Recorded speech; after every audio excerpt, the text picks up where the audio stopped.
ఎన్టీఆర్ జిల్లా మైలవరం నియోజకవర్గం భాను న్యూస్కి స్వాగతం. చదువుతున్నది బి సురేష్. జోగి రమేష్, నోరు అదుపులో పెట్టుకో, లేకపోతే తగిన మూల్యం చెల్లించవలసి వస్తుందని దొండపాటి విజయ్ కుమార్ అన్నారు. ఎన్టీఆర్ జిల్లా మైలవరం మండలం కీర్తిరాయనిగూడెం గ్రామంలో నిర్వహించిన మీడియా సమావేశంలో ఆంధ్రప్రదేశ్ రాష్ట్ర live stack development corporation director Dondapati Vijay Kumar మాట్లాడుతూ 2014లో మైలవరం నియోజకవర్గ ప్రజలు 7,569 ఓట్లతో ఓడిస్తే పెడన వెళ్లిపోయిన నీకు నారా లోకేష్ గురించి మాట్లాడే అర్హత ఎక్కడుందని ప్రశ్నించారు. నిన్న కాక మైలవరం నియోజకవర్గం నుంచి 7,000 పైచిలుకు ఓట్లతో ఓడిపోయి పెడనకు పారిపోయిన వ్యక్తి నువ్వు నారా లోకేష్ గారి గురించి మాట్లాడే నైతిక అర్హత ఉందా నీకు?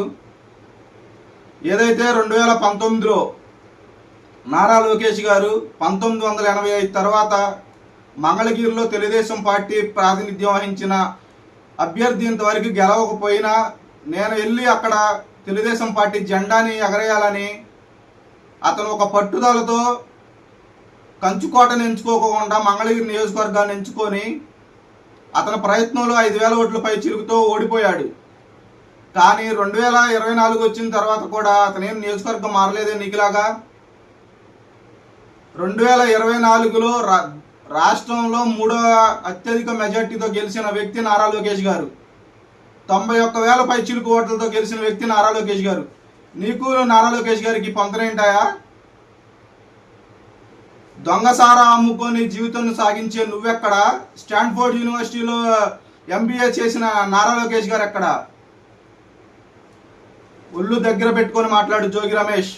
అద్దెపల్లి జనార్దన్తో సావాసం చేసి అక్రమ మద్యం కేసులో దొరికిపోయింది కాకుండా నువ్వు ఈరోజు నారా లోకేష్ గారు, నారా చంద్రబాబు నాయుడు గారు నన్ను అక్రమంగా జైలుకు పంపించారని మాట్లాడతావా? సిగ్గుందా నీకు అసలు?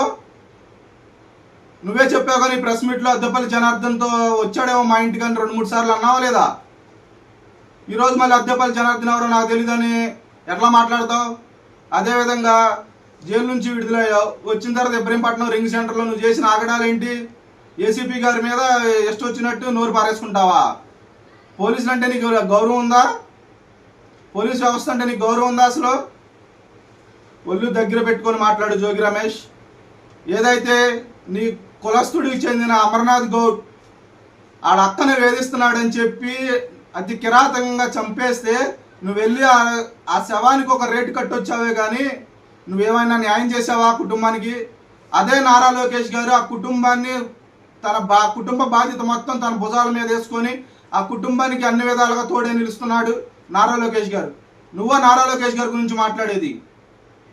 తన పుట్టినరోజు రోజున వేడుకలు జరుపుకోకుండా దావోసులో ఆంధ్రప్రదేశ్ రాష్ట్రానికి పెట్టుబడులు తెచ్చి యువతకి ఉద్యోగాలు కల్పించాలనే అకుంఠ దీక్షతో పనిచేస్తున్న నారా లోకేష్ గారిని నువ్వో విమర్శించేది? నీకు బుద్ధి అనేది ఉందా అసలు? ఏదో నారా లోకేష్ గారిని, నారా చంద్రబాబు నాయుడు గారిని తిడితే మీ నాయకుడి దగ్గర నీకు మార్కులు పడతాయని నువ్వు పిచ్చి ఆలోచనలు చేస్తా ఉన్నావు. అవన్నీ ఇక్కడ ప్రజలు ఎవరో నమ్మే స్థితిలో లేరు. నువ్వు ఒళ్ళు దగ్గర పెట్టుకొని నీ నోరు అదుపులో పెట్టుకో, లేదంటే నీకు తగిన ఛార్జీ చెల్లించాల్సి వస్తూ ఉంది. జైలు సాక్షిగా చెప్తా ఉన్నావు. అవసరమైతే మరొకసారి చంద్రబాబు నాయుడు గారి ఇంటి మీదకి వెళ్లాల్సి వస్తుందా ఉంది.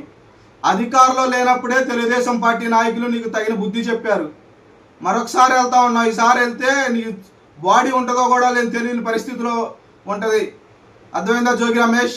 చంద్రబాబు నాయుడు గారి ఇంటి మీదకి వెళ్దామని నీకు అంత అత్యుత్సాహంగా ఉంటే ఒకసారి వచ్చి చూడు, ఏం జరిగిద్దో చూద్దాం.